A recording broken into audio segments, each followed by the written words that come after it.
అందరికీ నమస్కారం. Welcome to SR spicy kitchen. ఈరోజు మన ఛానల్లో పప్పు పొంగలి అలాగే అందులోకి కర్రీని కూడా చూద్దామండి. ఈ పప్పు పొంగలి మనం ఎక్కువగా దేవుడికి ప్రసాదంగాను పెడుతూ ఉంటాము. అలాగే బ్రేక్ఫాస్ట్లోకి ప్రిపేర్ చేసుకుంటూ ఉంటాము. ఏ అకేషన్స్కి అయినా కానీ పెళ్ళిళ్ళలో అయినా ఈ పొంగలి కంపల్సరీ ఉంటుందండి.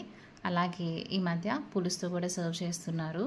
మరి ఇంత టేస్టీగా ఉండే ఈ పప్పు పొంగలి అండ్ పులుసు ఎలా తయారు చేయాలో చూసేద్దామండి. ముందుగా కుక్కర్ పెట్టుకొని అందులోకి ఒక అర స్పూన్ వరకు నెయ్యి, ఒక అర స్పూన్ వరకు ఆయిల్ని యాడ్ చేసుకుందామండి. అలాగే కొంచెం ఇంగువను యాడ్ చేసుకుందాము. ఇప్పుడు ఒక అర స్పూన్ వరకు ఆవాలు, ఒక స్పూన్ వరకు జీలకర్ర, అలాగే అర స్పూన్ వరకు మిరియాల పొడిని యాడ్ చేసుకుందామండి. మిరియాల పొడి అవసరం లేదనుకున్న వాళ్ళు మిరియాలనైనా యాడ్ చేసుకోవచ్చు. బట్ మిరియాలను యాడ్ చేస్తే అక్కడక్కడ పంటికి తగులుతుంది కదా, సో అందుకని నేను మిరియాల పొడిని యాడ్ చేస్తున్నాను. అలాగే ఒక ఇంచ్ అల్లం కూడా ఇలాగ దంచి వేసుకోండి, లేదంటే మీరు సన్న ముక్కలుగైనా తరుక్కోండి.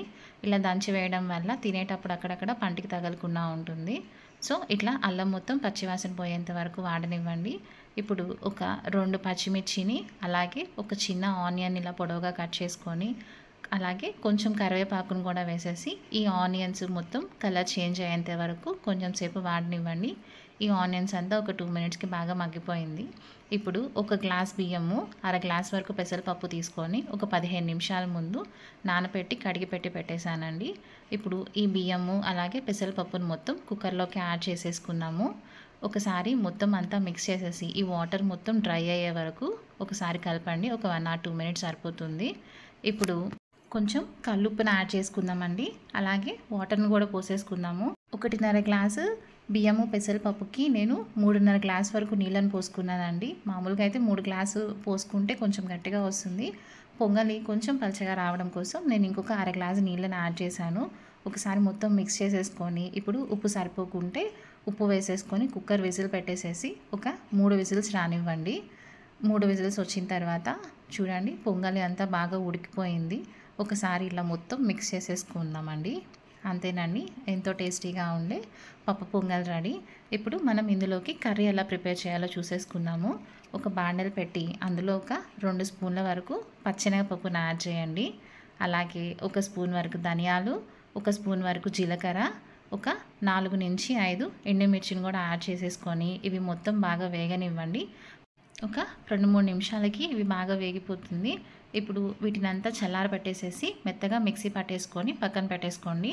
ఈ లోపల స్టవ్ ఆన్ చేసుకొని బాండెల్ పెట్టి ఒక స్పూన్ వరకు ఆయిల్ వేసి అందులో అర స్పూన్ ఆవాలు, అర స్పూన్ జీలకర్ర, 1/4 స్పూన్ వరకు మెంతులు వేసుకొని ఆవాలు మెంతులు చిటపటమన్నాక ఒక చిన్న ఆనియన్ని ఇలా పొడవుగా కట్ చేసుకుని అది కూడా యాడ్ చేసి ఒకసారి మొత్తం ఫ్రై చేయండి. అలాగే కొంచెం కరివేపాకు. ఇవి మొత్తం వేగిన తర్వాత చూడండి ఈ ఆనియన్స్ ఒక 2 నిమిషాలకి కలర్ చేంజ్ అయింది. ఇప్పుడు ఒక టమాటాని పొడవుగా కట్ చేసుకొని అది యాడ్ చేయండి. అలాగే అర స్పూన్ వరకు పసుపు, ఒక స్పూన్ వరకు సాల్ట్ని యాడ్ చేసి టమాటా బాగా మగ్గేంత వరకు ఫ్రై చేయండి. ఇప్పుడు ఒక చిన్న నిమ్మకాయ సైజ్ అంతా చింతపండు గుజ్జుని ఇందులో యాడ్ చేయండి. అలాగే ఒక అర గ్లాస్ వరకు నీళ్ళని పోసేసి బాగా తెల్లనివ్వండి. ఇవి నీళ్ళు బాగా తెల్లిన తర్వాత మనం ముందుగా పొడి చేసి పెట్టుకున్నాం కదండి ఈ పచ్చెనపప్పు పొడిని, ఈ పొడిని అంతా అందులో మిక్స్ చేసేస్తూ బాగా కలపనివ్వండి. చూడండి ఇప్పుడు పులుసు బాగా చిక్కబడిపోయింది. ఒకసారి సాల్ట్ వేసి చూసి సాల్ట్ సరిపోకపోతే సాల్ట్ అడ్జస్ట్ చేసుకోండి. ఇప్పుడు ఒక చిన్న బెల్లం ముక్కను యాడ్ చేసేసి మొత్తం ఒకసారి మిక్స్ చేసేసేయండి. 1-2 నిమిషాల పాటు బాగా ఉడకనివ్వండి. అంతేనండి, పొంగల్లోకి ఎంతో టేస్టీగా ఉండే పులుసు రెడీ. ఈ పొంగలి అండ్ పులుసు మీరు ఇంట్లో తప్పకుండా ట్రై చేసి చూడండి. మీకు ఎలా కుదిరిందో కామెంట్ సెక్షన్లో చెప్పండి. ఈ వీడియో కనుక మీకు నచ్చినట్లయితే please like, share and subscribe. Thanks for watching.